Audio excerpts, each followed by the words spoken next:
오늘은 복을 거둬찬 사람들이란 제목으로 함께 말씀을 나누면서 시기심에 대한 이야기들, 그리고 복음의 능력에 대한 이야기들을 함께 나누도록 하겠습니다. 우리 새해가 되면 인사를 하는데 새해 복 많이 받으세요 이렇게 인사를 합니다. 복에 대해서 싫어하는 사람은 아무도 없다라는 생각을 하게 되는데요, 예전에는 그렇게 새해가 되면 이 복주머니도 함께 나누고 또 복조리도 함께 나누면서 복을 바랬던 우리의 모습이 있습니다. 저 어릴 때 생각해 보니까요, 시골에 가면 그 할머니가 허리춤에서 이렇게 복주머니에서 용돈을 꺼내서 주셨던 기억이 있습니다. 그렇게 용돈도 주시면서 또 복이 있기를 바라는 우리의 전통들이 있었는데요, 이 복이라는 것은 인종과 국경 또 남녀노소 상관없이 다 좋아하는 것 같아요. 성경에도 보면 이 복에 대해서 침묵하지 않고 이야기하고 있습니다.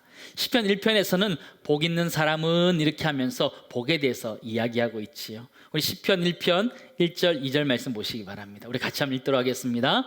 복 있는 사람은 악인들의 꾀를 따르지 아니하며 죄인들의 길에 서지 아니하며 오만한 자들의 자리에 앉지 아니하고 오직 여호와의 율법을 즐거워하여 그의 율법을 주야로 묵상하는도다. 그렇죠. 세상에서 추구하는 복과 좀 다르기도 하지만 성경에서 분명하게 복을 다루고 있다는 것을 우리는 알게 됩니다. 올 한 해 복 있는 사람으로 사셨는지 참 모르겠습니다. 벌써 12월이 되었는데요, 복을 싫어하는 사람은 아무도 없는데 가끔 복을 차버리는 사람들은 있다는 것을 우리는 알게 됩니다. 그 대표적인 사람이 야곱의 형 에서입니다. 이 야곱과 에서는 쌍둥이입니다. 한날 한시에 태어났다 그렇게 말할 수 있겠지요.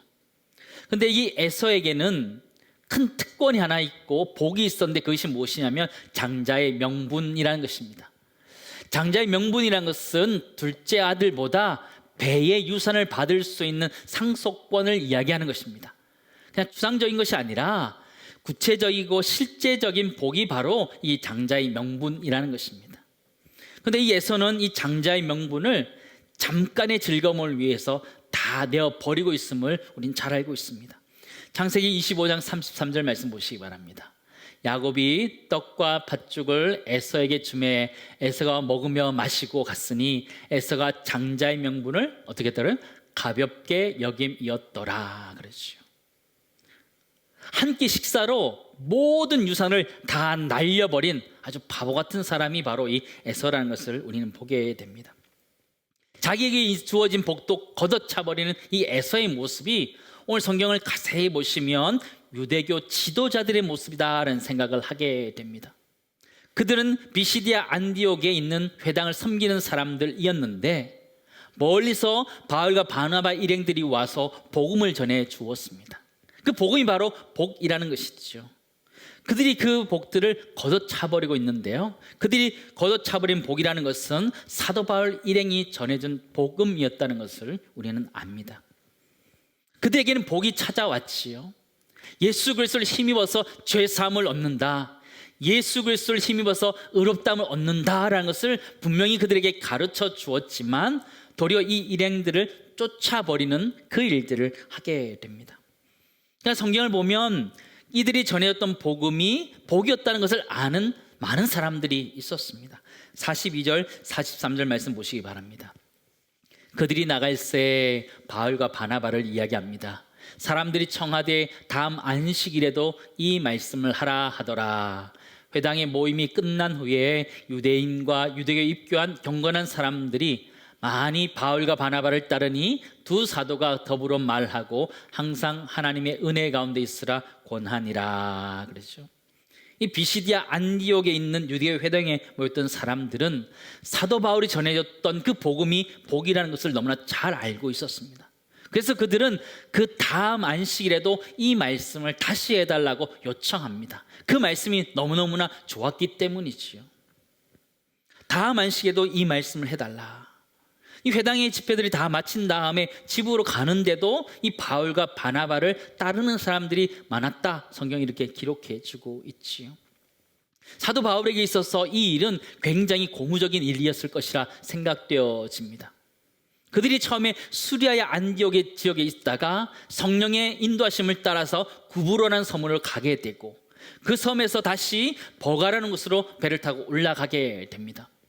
그곳에서 풍토병에 걸리고 마가요한이 떠나가는 어려움도 있었지만 큰 타우루스 산맥을 넘어서 지금 비시디아 안디옥의 회당에 왔는데 수많은 사람들이 그 이야기를 듣겠다 했을 때 사도 바울은 너무나 기뻐하지 않을 수 없었습니다. 44절 말씀에도 보면 이렇게 되어 있습니다. 그 다음 안식일에는 온 시민이 거의 다 하나님의 말씀을 듣고자 하였다, 이렇게 표현해 주고 있습니다. 그들이 말씀을 듣는데 그날뿐만 아니라 그 다음 안식일에도, 그 다음 안식일에는 더 많은 사람들이, 온 시민이 다 와서 들을 만큼 사람들이 많이 몰려왔다, 이렇게 기록해 주고 있습니다. 근데 이들이 복음을 전하는 것을 기뻐하지 않는 사람들이 있었습니다. 복을 걷어찬 사람들이 있었다는 것이죠. 그 사람들 바로 유대교 지도자들이었습니다. 그들이 보통 회당에서 율법을 나누고 선지서를 읽으면서 나눴는데 사도 바울이 말씀을 나눌 때 더 많은 사람들이 몰려오자 그들 마음속에 시기심들이 생겨나기 시작한 것입니다. 시기심들은 어떻게 생겨나요? 시기심이라는 것은 사실은 보면 부러움에서 시작되는 것이다라는 것을 우리는 알게 됩니다. 부럽다가 그게 좀 정도가 지나치면 시기심으로 가게 되는 것 같아요. 부러움이란 것은 상대방이 무엇인가 많이 가지고 있을 때 우리가 가지는 감정인 것 같아요. 아, 많구나, 부럽다, 그런 것 같아요. 시기심이란 것은요, 그게 좀 정도가 지나치면서 내가 무엇이 없구나 하는 것들을 깨달을 때 생기는 것이 시기심이라는 것이죠. 근데 이 부러움이 순간적으로 시기심으로 바뀌기도 하고요. 이 시기심이 같이 차면 비방하고 모욕하는 것으로 바뀌게 됨을 우리는 보게 됩니다. 45절 말씀 보시기 바랍니다. 유대인들이 그 무리를 보고, 유대인들이라는 것은 유대인 지도자들을 이야기하는데요, 그들이 그 무리를 보고 사람들이 많이 몰려온 것을 보고 시기가 가득하여 바울이 말한 것을 반박하고 비방하거늘, 그랬죠. 이 반박하다라는 이 단어는요, 안텔레곤이라는 단어인데요, 이거는 안티다 이런 얘기하는 거예요. 반박한다 이런 얘기하는 것이죠. 바울이 얘기하는 것에 대해서 따박따박 다 반대하는 것이죠. 어떤 이야기가 있어서, 논리가 있어 이야기하는 것이 아니라 무조건 반대하고 있는 그들의 모습을 이야기해 주는 거고요. 사도 바울 또한 비방을 당하게 됩니다. 이 단어는요, 모독을 당한다, 인격 모독을 당한다, 이런 말이에요. 블라스페마운테스라는 단어인데요, 인격 모독을 당했다, 내용과 아무 상관없이 비방하고 모독했다, 성경 그렇게 기록해 주고 있죠. 한번 생각해 보시기 바랍니다. 왜 유대교 지도자들이 이 바울과 바나바를 모독하고 비방했을까요? 성경은 정확하게 그렇게 말해주는데 무엇이라고 얘기하냐면 그 무리를 보고 시기가 가득하였다, 이렇게 하는 거예요. 사람들이 많이 몰려드는 것 때문에 배 아파서 그들을 시기하였다, 이렇게 얘기해 주는 것이지요. 보는 관점이 다른 것 같아요. 유대교 지도자들이 보는 관점하고 그 회당에 모였던 사람들이 보는 관점이 완전히 다른 것 같아요. 유대교 지도자들이 보는 관점은 자기들보다 바울과 바나바가 말씀을 전했을 때 사람이 더 많이 몰려온다, 사람들이 많이 몰려온다, 거기에 관심이 있었고, 몰려들었던 사람들의 관심이 어디 있었냐면 44절 말씀 보시기 바랍니다. 그 다음 안식일에는 온 시민이 거의 다 뭐라 그래요? 하나님의 말씀을 듣고자 하여 모이니, 그렇죠. 몰려들었던 사람들의 관심은 하나님의 말씀에 관심이 있었던 거예요. 그런데 지도자들은 사람들의 눈치에 관심이 있었던 것이죠. 우리가 언제 복을 걷어차게 되느냐? 성령의 역사에 관심 있기보다는 사람들의 눈치에 관심이 있을 때 복을 걷어차게 된다라는 것이죠. 성령의 역사가 나타나는데 거기에 관심 있기보다는 사람들의 눈치를 볼 때 나에게 들어오는 복들을 걷어차게 된다라는 것이죠. 교회 사역들도 마찬가지인 것 같아요. 우리가 하는 일들도 마찬가지인 것 같아요. 하나님 새로운 일들을 우리에게 허락해 주실 때 그것이 성령의 인도하심인지 보는 것이 중요한데, 때로는 그것과 상관없이 사람들의 눈치를 보면서 그 복들을 걷어차는 경우들이 있다라는 것이죠. 성경에서도 보면요, 그런 사람이 있습니다. 자신의 양심이나 여러 가지 행정적이나 봤을 때 올바르다라고 판단했지만 사람들의 소리 때문에 잘못 판단한 사람이 등장합니다. 바로 빌라도 총독입니다. 그는 예수가 죄가 없다는 것을 알았지만 십자가에 내어 주게 됩니다. 누가복음 23장 22절 23절 말씀입니다. 빌라도가 세 번째 말하되 이 사람이 무슨 악한 일을 하였느냐 나는 그에게서 죽일 죄를 찾지 못하였나니 때려서 놓으리라 하니 그들이 큰 소리로 재촉하여 십자가에 못 박기를 구하니 그들의 소리가 이긴지라. 빌라도는 예수님이 죄가 없다는 것을 알았습니다. 그리고 대충 때려서 내어보내겠다 그런 마음도 가졌는데 이게 실패하고 맙니다. 왜냐하면 사람들이 큰 소리로 이야기할 때 이 빌라도가 주저앉아 버립니다. 포기하게 되는 거죠. 성령의 역사나 진실과 상관없이 사람들의 눈치를 볼 때 자신에게 있는 그 복을 걷어차고 있는 그 모습을 우리에게 보여준다라는 것이죠. 사랑하는 성도 여러분, 우리에게 있는 역사들, 하나님 우리의 인생을 통해 하는 성령의 역사들을 우리가 거절할 때, 사람들의 눈치를 볼 때에 복을 걷어찰 수 있다는 걸 기억하면서 성령의 역사를 따라갈 수 있는 우리 인생, 우리 교회 될 수 있기를 주의 이름으로 축원합니다. 시기심에 대한 이야기들을 조금 더 했으면 좋겠는데요. 군가가 하나 생각나더라고요. 이게 밟아도 불이 뻗는 잔디풀처럼, 시들어도 다시 피는 무궁화처럼. 참 많이 불렀던 것 같아요. 이게 아리랑 결연한 군가였는데요. 저는 이 밟아도 뿌리 뽑는 이 잔디풀처럼 이게 시기심이라 생각되어집니다. 잘 죽지 않아요. 시기심이라는 것이 잘 사라지지 않아요. 시기심이라는 것은요, 잡초와 같아요. 잘 죽지 않고 주변을 또 사막화시키면서 어렵게 만들어요. 심리학에서는요, 이 시기심이라는 것은 같은 위치에 있는 사람들끼리 느끼는 것이라 그래요. 동료들끼리 느낀다라는 것이죠. 형제들끼리 느낀다라는 것이죠. 저 개인적으로 재미나게 생각을 한 게 있는데요. 이 시기심의 병명이 뭘까 이렇게 생각해 봤습니다. 뭘 것 같아요? 시기심의 병명은 복통이에요. 배가 아픈 거예요. 재미있게 한번 붙여봤는데요. 사촌이 땅을 사면 배가 아프다 이런 얘기를 하는 거죠. 시기심이 우리 안에 있는 거예요. 창세기도 보면 가인과 아벨 사이에 시기심이 생기게 되었습니다. 가인의 제사는 받지 않고 아벨의 제사를 받았을 때 가인의 마음속에 시기함들이 드러나게 되죠. 그러면서 아벨을 죽이게 됩니다. 창세기 4장 8절 말씀 보시기 바랍니다.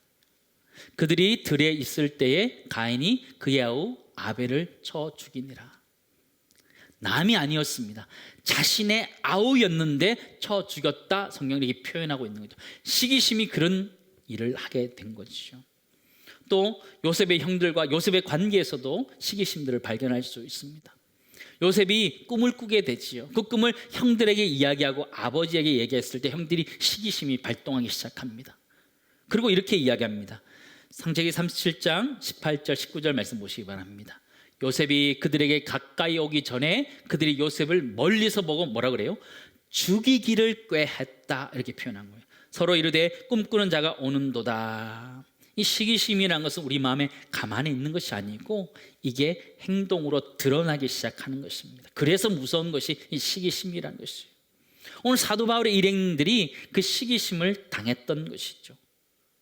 유대인들 지도자들이 움직이기 시작합니다. 50절 말씀 보시기 바랍니다. 이에 유대인들이 경건한 귀부인들과 그 신의 유력자들을 선동하여 바알과 바나바를 박해하게 하여 그 지역에서 쫓아내니, 힘을 가지고 바알과 바나바를 쫓아내고 걷어차고 있는 모습을 보게 되지요.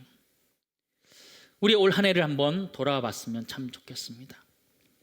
우리의 마음속에 시기심은 없는지 돌아와 봤으면 좋겠습니다.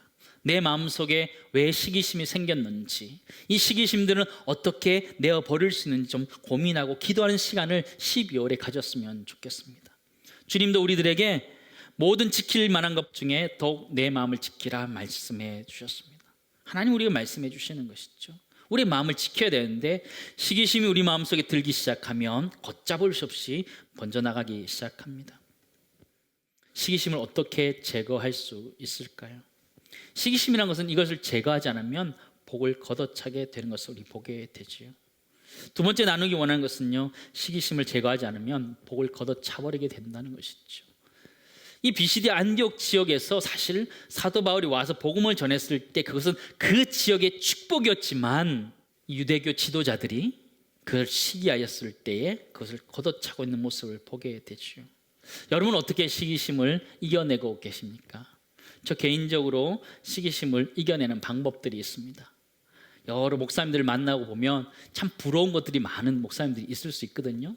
그럴 때 제 마음속에 딱 묻는 원칙 하나가 있습니다. 무엇이냐면 그는 그고 나는 나다라는 것입니다. 그는 그의 길을 가는 거고 나는 나의 은혜로 가는 거예요. 그분은 그분의 은혜로 가는 거고 나는 나의 은혜로 가는 거예요. 나의 은혜라는 것은요, 내 은혜로 간다 이게 아니고 하나님이 나의 주시는 은혜를 가지고 살아가면요, 시기할 거 하나도 없어요. 욕심낼 거 하나도 없어요. 나는 하나님이 주신 내 은혜로 족해서 살아가는 것, 그게 은혜인 거죠. 그러면 시기심들이 사라져가는 것이죠. 올 한 해 우리들 마음속에 그런 시기심들이 있다면 좀 그런 마음을 가져보시기 바랍니다. 그래, 나는 내 은혜, 하나님 내게 주신 은혜로 살아간다. 그러면요, 시기심들이 싹 사라져요. 그럴 때 우리 주변에 진짜 좋은 사람들이 남아있음을 발견하게 되는 거죠. 사울 왕에게 있어서 다윗은 참 충복이었습니다. 골리앗을 물리친 큰 장수였다 할 수 있지요. 사울 왕은요, 이 다윗이라는 큰 복을 가지고 있었습니다. 그럼에도 불구하고 그를 시기 질투하면서 그를 잃어버리게 되지요. 블레셋과의 전투에서 다윗이 돌아오게 됩니다.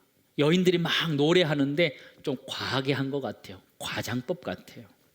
이렇게 표현합니다. 사울이 죽인 자가 천천히요, 다윗은 만만히로다. 좀 적당히 하지, 그죠? 좀 과하게 찬양했던 것 같아요.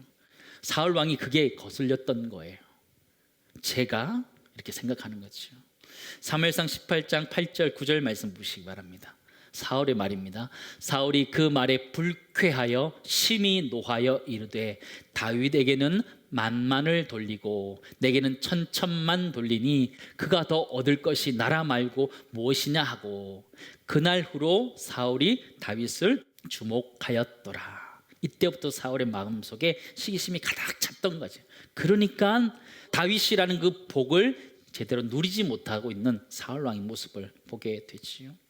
우리 인생 살아가다 보면 시기함 가운데 경쟁하다 보면 우리 동력자들을 다 잃어버릴 때가 있습니다. 직장에서 동료들을 다 잃어버릴 때가 있어요.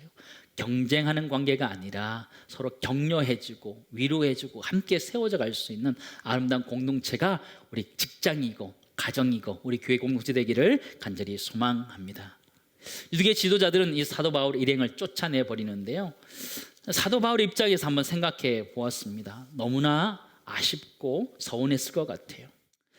수리 안디옥에서 떠나서 그 멀리 왔을 때는 하나님의 귀한 역사가 나타났다는 것 때문에 너무 기뻐했지만 유대계 지도자들이 박해했을 때 그 좌절감은 이루 말할 수 없었습니다. 마치 복음이 실패한 것처럼, 하나님이 실패하신 것처럼, 나 자신의 복음이 실패한 것처럼 좌절과 실망들을 가지고 있었을 것 같아요. 잠시 기뻤지만 힘 있는 사람들이 압박하고 박해하였을 때에 떠날 수밖에 없었던 바울은 너무너무나 힘들었을 것 같아요. 근데 성경 무엇이라면 그들에게 기뻐했다, 성경이 이렇게 표현해 주고 있는 것이죠. 성경을 자세히 보시면 복음이란 것이 사실 그곳에 멈춰 있지 않고 이고니온으로 옮겨가고 있음을 우리는 보게 됩니다. 사도 바울이 경험했던 그 박해는 굉장한 것이었습니다. 그들이 사실은 돌아와야 되는 그런 아픔이기도 했습니다. 그러나 사도 바울은 돌아가지 않았어요. BCD 안디옥에서 안디옥이나 다시 예루살렘으로 돌아갈 수 있었지만 다시 그 옆에 있는 이고니온이라는 성으로 움직이고 있는 모습을 우리에게 보여주고 있습니다. 복음이라는 것은 그런 거예요. 때로는 내 의지대로 내 생각대로 되지 않지만 복음의 역사는 지금도 일어나고 있음을 우리에게 말해주고 있다는 것이, 한국교회는 지금 굉장한 어려움 앞에 서 있습니다. 복음을 가지고 살아가고 복음을 전하면서 살아가지만 이 복음을 전할 수 없는 그런 어려움의 시대를 우리가 맞닥뜨리고 있습니다. 길거리에서 사람들과 만나서 이야기할 수가 없는 그런 시대가 되었습니다. 마스크를 쓰고 살아가는 그런 시대가 되었습니다. 복음을 제대로 전한 것 자체가 어려워진 그런 시대가 되었습니다. 그럼에도 불구하고 복음은 오늘도 역사하는 줄 믿습니다. 복음의 역사가 예전에는 우리의 이웃들에게 갔다면 지금은 하나님이 우리들이 그 복음이 가정으로 향하라고 말씀하시고 우리의 부모들에게 향하라고 말씀하시는 것이죠.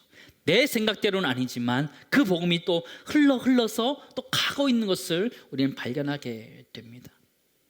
51절 52절 말씀 보시기 바랍니다.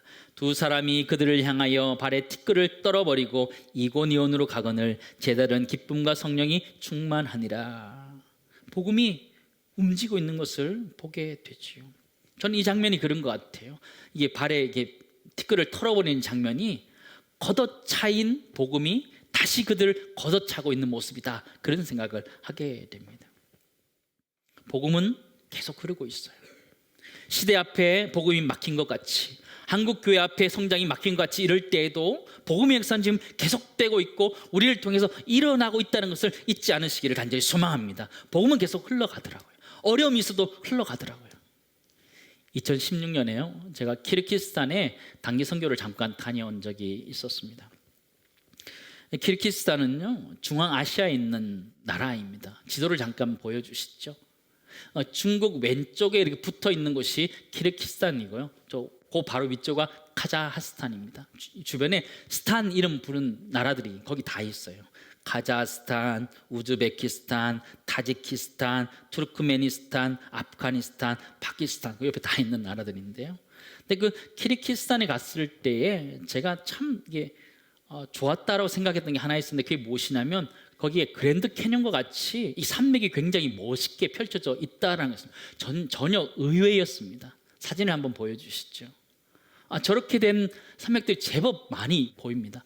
그랜드 캐년처럼 거대하진 않지만 아기자기한 모습으로 저렇게 천산산맥이 쭉 뻗어 있는 것을 볼 수 있는데요, 관광지로서 괜찮은 것 같아요. 멀리 미국까지 가지 않으셔도요, 우리 중앙아시아에도 좋은 지역이 있더라고요. 저 천산산맥에는요, 꽃들도 많이 피는데 꿀이 유명해요. 그래서 카자흐스탄이나 키르기스탄 갔다 오실 때는 꼭 꿀을 한번 사 오시기 바랍니다. 정말 맛있습니다. 정말 맛있습니다. 꿀 얘기, 관광 얘기를 하고자 하는 것이 아니고요. 근데 이 나라가 이슬람 국가입니다. 75%가 이슬람교를 믿고 있고요, 20%가 러시아 종교를 믿고 있습니다. 기독교인들은 1%도 안 돼요. 아니 0.1%도 되지 않아요. 기독교인들이 자리 잡을 수 없는 그런 나라예요. 근데 의외로 복음이 거기서 한 발 한 발 내딛고 있는 것을 제가 보게 되었습니다. 육체적으로 건강한 사람, 사회적으로 가지고 있는 사람들이 예수 믿는 것이 아니고요, 가난한 사람들, 고아들에게 복음이 흘러가는 것을 보게 되었습니다. 그 지역에 있는 센터에서 한 고아원을 돕고 있었는데요, 저희가 이게 도네이션을 해가지고 이 세탁기를 그곳에 기증해주고 방문하게 되었습니다. 그러면서 이제 이야기들을 많이 나누게 되고 복음을 전하게 되었는데요, 그래서 복음이 전해지고 있는 것을 직접 목도하게 되었습니다. 또 하나는요, 그 고아원에서 자란 사람이 가정을 이루어서 또 다른 고아들을 모아서 같이 생활하고 있는 모습을 지켜보았는데요, 가정교회를 이루고 있더라고요. 키르기스탄 안에, 이슬람 국가가 안에 복음이 설 수 없고 교회가 설 수 없는데, 하나님은 그럼에도 불구하고 그 키르기스탄 안에 가정교회를 세우시고 역사하고 있었다라는 것이, 하나님의 역사는 오늘도 계속되는 줄을 믿습니다. 이슬람 국가 가운데서도 지금도 계속되고 있다라는 것이에요. 이사야 61장에 나온 말씀의 성취라는 것을 저는 알게 되면서 심장이 뛰기 시작했습니다. 이사야 61장 1절 말씀 보시기 바랍니다. 주 여호와의 영이 내게 내리셨으니 이는 여호와께서 내게 기름을 부으사 어떤 자에게요? 가난한 자에게 아름다우신 소식을 전하게 하려 하심이라. 나를 보내사 마음이 상한 자를 고치며 포로된 자에게 자유를, 갇힌 자에게 노임을 선포하며. 복음이 가난한 자에게, 고아들이 전해지고 있는 모습을 보게 되는데요, 복음의 역사라는 그런 거예요. 때로는 가로막힌 것 같은 어려움 앞에서 좌절하고 절망하고 쓰러지는 것이 아니라요, 또 다른 길로 복음이 전해지고 있음을 보게 돼요. 유대인들이 거부했을 때 이 복음은 이방인에로 가게 됩니다. 46절 말씀 보시기 바랍니다. 우리 같이 읽겠습니다. 바울과 바나바가 담대히 말하여 이르되 하나님의 말씀을 마땅히 먼저 너에게 전할 것이로되 너희가 그것을 버리고 영생을 얻기에 합당하지 않은 자로 자처하기로 우리가 이방인에게로 향하노라. 복음이 선회하고 있는 모습을 우리는 보게 되죠. 때는 우리가 인생 살아갈 때 보면 복음을 전하는 것이 쉽지 않아서 어려울 때가 있습니다. 막힌 것 같은 답답함들을 가질 때가 있습니다. 그러나 그 복음은 지금도 역사하고 있다라는 것이죠. 때로는 내가 원하는 곳으로 가는 것이 아니다 할지라도, 방향성이 내가 원하는 것이 아니다 할지라도 그 복음은 지금도 역사에서 흘러가고 있다라는 것이죠. 성령의 역사를 따라서 흘러가고 있다라는 것이죠. 복음이 계속 역사하고 있다는 것을 잊지 않는 것이 중요합니다. 마지막 세 번째 나누기 원하는 것은요, 걷어차인 복음은 그럼에도 불구하고 땅끝까지 전진해 가고 있다라는 것이죠. 복음에는 좌절이란 없습니다. 우리 안에 복음을 전함에 있어서 두려움과 걱정과 염려들이 있을 때 이게 툴툴 털어버렸으면 좋겠어요. 발의 먼지를 티끌을 털어버린 것처럼 털어버리고 복음의 삶들을 살아낼 수 있는 애가 우리 모두의 있기를 간절히 소망합니다. 우리는 이 시대를 살아내는 복입니다. 다윗과 같은 복의 사람들입니다. 오늘도 우리를 통해서 그 복이 땅끝까지 전해질 수 있는 애가 우리 모두 있기를 간절히 소망합니다.